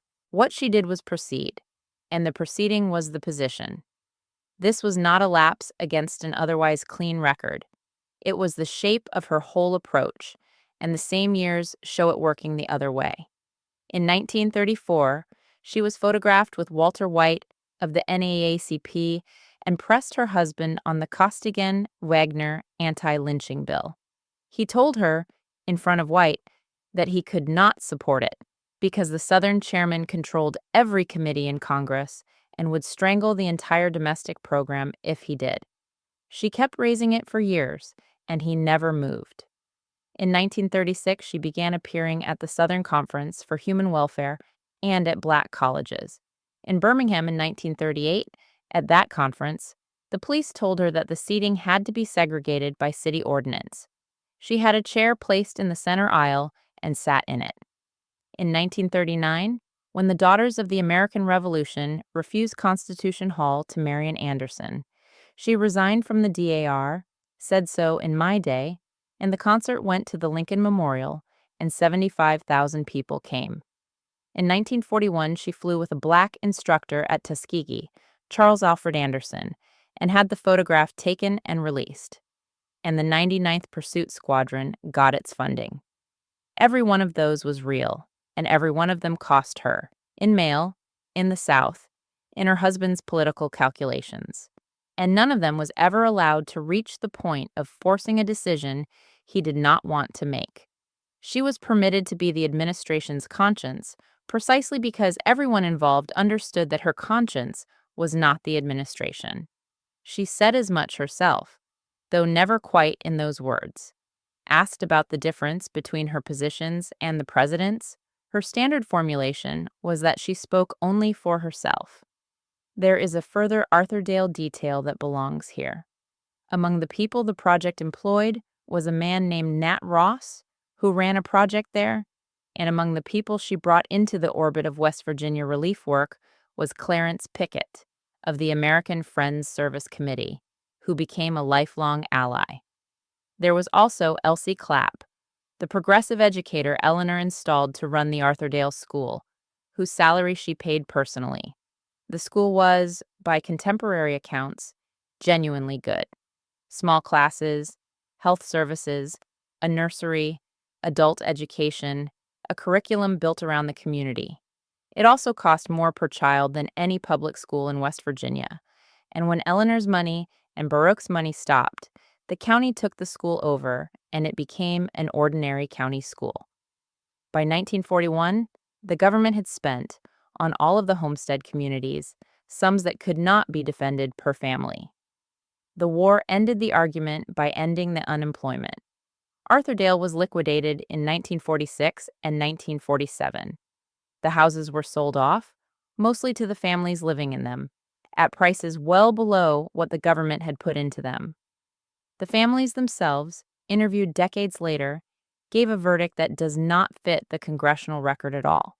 They said the houses had indoor plumbing and electricity and were the first decent homes they had ever occupied. They said the school was better than anything their children would otherwise have had. They named their children after her. Some of them were still living there in the 1980s and still said it. Both sets of facts are true, and the second does not settle the first. What Arthurdale demonstrates about her is not incompetence with money, though the money was handled badly and she was central to why. It is something narrower and less flattering, that she had discovered, in that decade, exactly how much she could accomplish by putting her name and her presence behind a specific set of people she had personally seen, and that the method had no capacity whatever to correct itself. It ran on her attention. It went where she had been. The 4,000 people at Scott's Run got a model village because she walked into their camps in August 1933. The black families among them did not, because the committee said no, and she decided that the project mattered more than the fight. She would make that calculation again, on a much larger scale, twice within the next decade, and the second time the people concerned were not 4,000, but 120,000, and the first time they were dead. In February 1939, Senator Robert Wagner of New York and Representative Edith Nourse Rogers of Massachusetts introduced a joint resolution. It proposed the admission to the United States of 20,000 German refugee children under the age of 14, 10,000 in 1939, and 10,000 in 1940, over and above the existing immigration quota. The children would be selected by private agencies. Their maintenance would be guaranteed privately, at no cost to the government, by American families and charitable committees that had already come forward. Britain had done the equivalent thing 3 months earlier, after Kristallnacht, and by the summer of 1939, the Kindertransport had brought roughly 10,000 children out. The American bill had support from church groups, from Herbert Hoover, from labor figures, from newspapers. It also had opposition, and the opposition was better organized. Patriotic societies testified against it. The American Legion opposed it. The argument made in the hearings was that admitting children outside the quota would break the quota system, that the country had its own children in need, and, in a formulation used more than once, that the bill was contrary to the laws of God because it would separate children from their parents. Eleanor Roosevelt supported it. She said so publicly, which no one else in the administration did. She wrote in my day that it was a wise way to do a humane thing, and she worked the telephones on it, and she asked her husband to support it. The president was sent a memorandum in the spring of 1939 asking for his position on the Wagner-Rogers bill. In his own hand, across the bottom of it, he wrote, "File no action, FDR." Without administration support, the bill was amended in committee to fold the 20,000 children inside the existing German quota rather than above it, which would have meant admitting them in place of adults who had already waited years, and which its sponsors regarded as destroying the purpose. Wagner withdrew it. It never reached a vote. That summer, in June 1939, the St. Louis came up the Florida coast. She had sailed from Hamburg on the 13th of May with 937 passengers, almost all of them German Jews, holding Cuban landing certificates that Cuba then declined to honor. After a week in Havana Harbor, she was turned away. Her captain, Gustav Schroeder, took her north along the American coastline, close enough that the passengers could see the lights of Miami, and cables were sent to Washington asking for admission. The State Department's answer was that the passengers must await their turn on the quota list and qualify for and obtain immigration visas before they could be admitted. A Coast Guard cutter shadowed the ship. She turned back for Europe on the 6th of June. Belgium, the Netherlands, France, and Britain divided the passengers between them. Something over a quarter of those who went to the continental countries were later killed after those countries were occupied. There is no evidence that Eleanor Roosevelt intervened in the St. Louis matter at all. There is no letter, no cable, no note. On the Wagner-Rogers bill, she did what she could, and it was not enough, and she stopped. When a cousin of the president, Laura Delano, remarked at a dinner that the bill's 20,000 charming children would all too soon grow into 20,000 ugly adults, the remark was reported and repeated, and nothing came of it. She did do other things, and they should be counted precisely because they show she knew what she was doing when she did not act. She worked with Clarence Pickett and the Quakers on individual cases continuously. She intervened personally to get particular families out and got some out. In 1940, she pressed for the emergency visitors visa program that brought out roughly 2,000 people, including many of the artists and intellectuals Varian Fry was moving through Marseille. And she did it over Breckinridge Long's obstruction at the State Department, a man whose diary records his systematic strategy of delay. She told Jewish organizations to bring cases to her directly. She kept a file. None of it touched the quota system, and she never mounted a public campaign to change it, and the reason is not mysterious. In 1939, the American public opposed admitting refugees by margins above 2-1 in every poll taken. Her husband was preparing to run for a third term against isolationist opposition and would not spend anything on this. She had, by then, 20 years of practice in the arithmetic of what she could get and what she would lose by demanding it. 2.5 years later, she got a chance to test the arithmetic on her own, and the result is the clearest single instance of what her influence was actually worth. On the 19th of February, 1942, the president signed Executive Order 9066, authorizing the military to designate exclusion zones. Over the following months, about 120,000 people of Japanese ancestry were removed from the West Coast. Roughly 2/3 were American citizens by birth.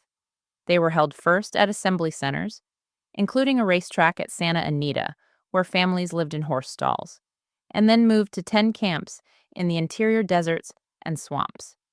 Manzanar, Tule Lake, Gila River, Hart Mountain, Poston, Topaz, Minidoka, Amache, Rower, Jerome. Tar paper barracks, communal latrines, barbed wire, watchtowers. Eleanor Roosevelt opposed it before it happened. She said so to her husband. She had already been to the West Coast in December 1941 and had made a point of being photographed with Japanese Americans. She had said publicly in the days after Pearl Harbor that citizens' loyalty was not a matter of ancestry. In the weeks before the order, she argued against mass removal directly. She lost. The president signed it, and by several accounts told her the subject was closed and that she should not raise it again. She did not resign anything. She did not write a column against it. She said nothing publicly at the time. In April 1943, she went to Gila River in Arizona, at the president's suggestion. The trip was partly a response to press reports that the internees were being coddled. She toured it. She saw the barracks, the dust, the crowding, the schools, the hospital. She talked to people. Then she wrote it up, and the piece she produced is the hardest document in her record to read charitably. She wrote about it in My Day, and at greater length in an article. She said the internees were being treated humanely.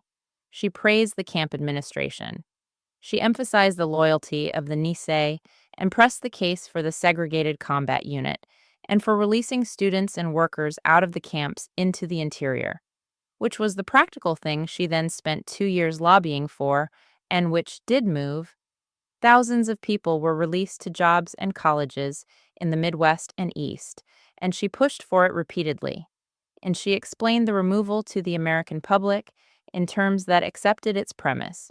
She wrote that it had been a military necessity and that the government had acted to protect the people concerned as well as the coast. She had been in the camp. She had seen the watchtowers. She had opposed the policy in private and had been told to drop it, and she had dropped it. And what she then produced was the most humane available defense of a thing she believed was wrong. Long afterward, in the 1960s, in a piece published near the end of her life, she came closer to saying so. That emotion had run high, that the country had acted on fear, and that it had been a bad thing to do to citizens. It was not a retraction of what she had written in 1943, and it was published 20 years after it would have cost her anything. The same period contains the other case where she made the calculation the other way, and it worked. In June 1941, with A. Philip Randolph threatening to march 100,000 Black Americans on Washington over discrimination in war industries, she was in the middle of the negotiation. She went to New York to meet Randolph and Walter White. She advised her husband that the march would happen, and Executive Order 88-2 was issued establishing the Fair Employment Practice Committee. That one moved because Randolph had leverage of his own, and she supplied the channel. The internees had no Randolph. The refugee children had no Randolph. Her intervention on its own, without an outside force pressing from the other side, did not carry. There is one more piece of evidence about how the president's household understood her, and it comes from the spring of 1943. Missy LeHand had suffered a stroke in June 1941 and had been sent home to Somerville, Massachusetts, an invalid. Her place in the daily life of the White House was taken by the president's daughter Anna, who moved into the residence in 1944 to act as hostess and companion. And it was Anna who, in the last 2 years of her father's life, arranged the visits from Lucy Rutherford. She had her to dinner at the White House when Eleanor was traveling. She arranged the drives. She said afterward that she had done it because her father asked and because she could see what he had become, and that she had felt torn in two by it, and that she had never told her mother. By the winter of 1944, the president was visibly dying, and only a few people were permitted to know it. His blood pressure had been recorded above 200/100 for a year. A Navy cardiologist, Howard Bruin, had diagnosed hypertensive heart disease and congestive failure in March 1944 and had told him almost nothing about it. The diagnosis was concealed from the public, from the cabinet, from the man's running mate, and from his wife. Eleanor's own account of that period contains no suspicion at all. She wrote that she had noticed he was tired. He left for Warm Springs on the 30th of March, 1945, with his cousins Laura Delano and Margaret Suckley, with his valet, with Dr. Bruin, and with a Russian painter named Elizaveta Shumatov, who had come to do a portrait. The portrait had been commissioned by Lucy Rutherford. She arrived on the 9th of April and stayed in the cottage. Eleanor was in Washington. On the 12th of April, she attended a benefit at the Soulgrave Club, and she was called out of it to the telephone. She was told to come back to the White House. She went, was taken to her sitting room, and Steve Early and Admiral McIntyre came in and told her that the president had died. Her first recorded act was administrative. She sent for the vice president. When Harry Truman arrived and asked whether there was anything he could do for her, she said, "Is there anything we can do for you? Because you are the one in trouble now." She changed into a black dress, went to Warm Springs by plane that night, and arrived after 11. In the cottage, she sat with Laura Delano and asked to be told exactly what had happened. Laura Delano told her exactly what had happened. She said that the president had been sitting for his portrait, that he had put his hand to his head and said he had a terrific pain in the back of his head, and that he had slumped forward. She also said who had been in the room. Lucy Rutherford had been in the room. The portrait had been commissioned by her. She had been at Warm Springs for 3 days, had left within 2 hours of the collapse with Shumatov, and was gone before Eleanor's plane took off. Laura Delano then added the rest of it, and the rest of it was that this had not been an isolated meeting. that Lucy had been coming for years, and that the president's daughter had arranged the visits, and that Anna had entertained her at the White House. There is no account of what Eleanor said. She was told this in a small room a few feet from her husband's body, on the night he died, by a cousin who by every description enjoyed telling her. She sat alone with the body for a few minutes with the door closed. When she came out, her face was, in the words of the person who saw it, composed. She flew back to Washington beside the coffin the next morning. Her daughter's part in it took years to survive. Anna wrote to her mother about it. There was a period of coldness, and it was eventually absorbed, rather than resolved, in the family manner, without a conversation that either of them ever described. Anna spoke about it publicly only much later, and said she had felt she had no choice and that she had felt sick. In This I Remember, published in 1949, Eleanor Roosevelt wrote about the 12th of April, 1945, and did not mention Lucy Rutherford's name. She did not mention it in any book. She wrote instead a sentence about her husband that has been read in every possible way since, that he might have been happier with a wife who was wholly uncritical, that she was never able to be that, and that this had a bearing on their relationship. She also wrote that he had been to her a stranger in some ways, that there were things she had never known about him and never would. The rest of that April was arrangements. She had the coffin closed, against advice. She refused to have him embalmed for display. At Hyde Park, on the 15th, he was buried in the Rose Garden, and she stood through it and afterwards said one thing to a reporter: "The story is over." Within a week, she had cleared the White House, 20 truckloads, and moved out. To the press gathered at the door, she said that she was the story and that there was none. She was 60. She had no house of her own except Valkill, which she now owned outright, and an apartment in New York. Sarah Delano Roosevelt had died in September 1941, and her brother Hall 3 weeks later of alcoholism, in a hospital where Eleanor sat with him and wrote afterward that she had watched a man destroy himself and that it had taken all her strength. Lua Howe had died in 1936. Missy LeHand had died in 1944. Then Truman appointed her to the United Nations. She did not want it and said she was not qualified. He sent the nomination anyway in December 1945, and the Senate confirmed her with one recorded dissent, Theodore Bilbo of Mississippi, on account of her record on race. She sailed for London on the Queen Elizabeth on the last day of the year with the rest of the delegation, and the men of the delegation, John Foster Dulles and Senator Vandenberg among them, spent the voyage working out where to put her, where she could do the least harm. They assigned her to Committee 3, Humanitarian, Social, and Cultural Questions. It was understood to be the harmless one. Committee 3 got the refugees. The question at that first session was what to do about the roughly 1 million displaced persons still in camps in occupied Europe who did not want to go home. Poles, Balts, Ukrainians, Jews. The Soviet position was that anyone refusing repatriation was a traitor or a war criminal and should be returned to their country of origin. Andrei Vyshinsky, who had been Stalin's prosecutor at the Moscow show trials, argued it on the floor of the General Assembly. Eleanor Roosevelt, given the reply because no one else in the American delegation wanted to face him, argued the other side, that a person had the right not to be returned. The Assembly voted with her. Dulles apologized to her afterward for having tried to keep her off the delegation. She was elected chair of the Commission on Human Rights and held it from 1946 to 1951. The drafting of the Universal Declaration took 2.5 years, and she ran it. Meetings at her apartment on Washington Square with a Lebanese Thomist, a Chinese Confucian, a French jurist, and a Soviet delegate under instructions, and sessions that she kept going past midnight because, as several of them complained, she never got tired. What emerged on the 10th of December, 1948, was a declaration and nothing more. It bound no one.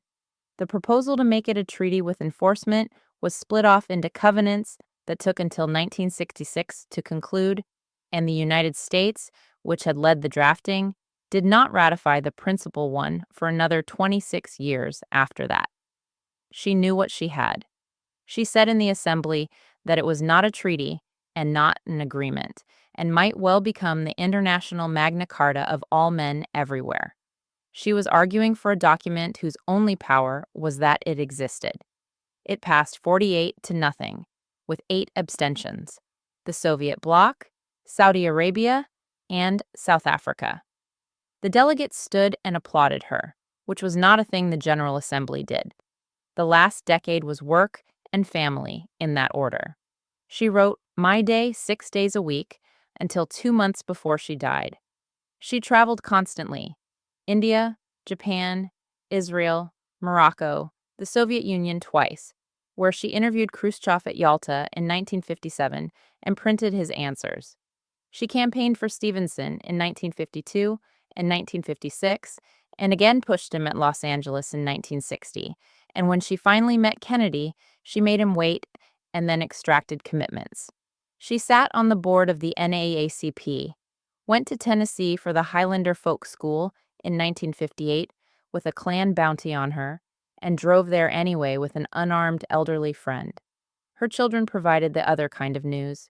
Between them, the 5 Roosevelt children accumulated 19 marriages. Elliot's business ventures used the family name repeatedly and ended badly and publicly, and he later published his father's private life for money. James's dealings drew a Senate inquiry. There were bankruptcies and lawsuits, and a lawsuit between brothers. She paid, arranged, defended in print, and went on paying. Asked by a friend why, she said that they had had a difficult childhood. In 1960, she was diagnosed with aplastic anemia. She was 76, and she did not slow down until she could not stand. In 1962, she was put on steroids, and the treatment reactivated a tuberculosis infection she had carried undetected since 1919. It went into her bone marrow. The diagnosis was not made in time. She was in and out of Columbia Presbyterian through the summer and autumn and hated it. She was found once to have hoarded her pills. She told her doctor, David Gurewitch, a man 30 years younger to whom she had been devoted for a decade and who had married another woman with Eleanor's help and blessing and continued as her physician, that she wanted to die. She asked him to let her. She asked her family to take her home. They took her home to the apartment on East 74th Street in October. She died there on the 7th of November in 1962 in the evening. She was 78. The instructions she had written were followed: plain coffin, no embalming, no lying in state, and the request she had made about her veins, which her doctor carried out. At Hyde Park on the 10th, it rained. The presidents came. Adlai Stevenson, who had loved her, said in the eulogy that what other people meant to give in tribute to her memory, she had already given away in life. She had asked to be buried beside Franklin, and she was, under a single stone he had specified in his own. The record she left is enormous, and it was curated. 27 years of a daily column, 3 volumes of autobiography, thousands of speeches, a correspondence measured in the millions of items, and inside all of it, no mention of Lucy Mercer, almost none of Missy LeHand, nothing about the terms on which her marriage continued after 1918, and nothing whatsoever about what she felt on the night of the 12th of April, 1945. She wrote about herself daily for a quarter of a century and disclosed, on the subjects that mattered most, nothing at all. Other people did the disclosing, and mostly after she was dead. Her sons published. The Hickok letters were opened in 1978 under a seal Hickok had set herself. The FBI file was pried loose by researchers. The Earl Miller divorce papers were sealed and stayed sealed. Each release produced a new argument about who she had been, and none of the arguments has closed because the woman at the center of them declined to enter any of them. What she achieved is not in dispute and does not need defending, nor does the other column, the children raised by other people and the daughter who kept a secret for 2 years, the friends removed from her life without explanation. Arthurdale, built for the white families of Scott's Run and paid for by a country that could not afford it. the 20,000 children she argued for and could not save. The article she wrote in 1943 telling Americans that the camps were humane. The convenient reading is that the achievements were hers, and the failures were the era's, or her husband's, or the Congress's. The record does not support the split. She made the same calculation every time. That access was worth more than protest, that staying inside a compromised thing was worth more than leaving it clean, and it is the same calculation that produced the Marian Anderson concert and the Tuskegee photograph and the chair in the aisle in Birmingham. She was right often enough that it became a method, and the method had no way of telling her when she was wrong. There is a last irony in the document she is best known for. The Universal Declaration binds nobody. It was written that way deliberately because a treaty with teeth could not have been passed. She spent 2.5 years chairing the drafting of a statement of what human beings are owed, knowing it created no obligation on anyone to provide it. A public text of great moral authority and no enforceable content, produced by a woman who had spent 30 years maintaining exactly that arrangement in her own house.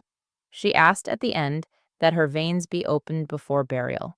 It is usually reported as an eccentricity of the very old.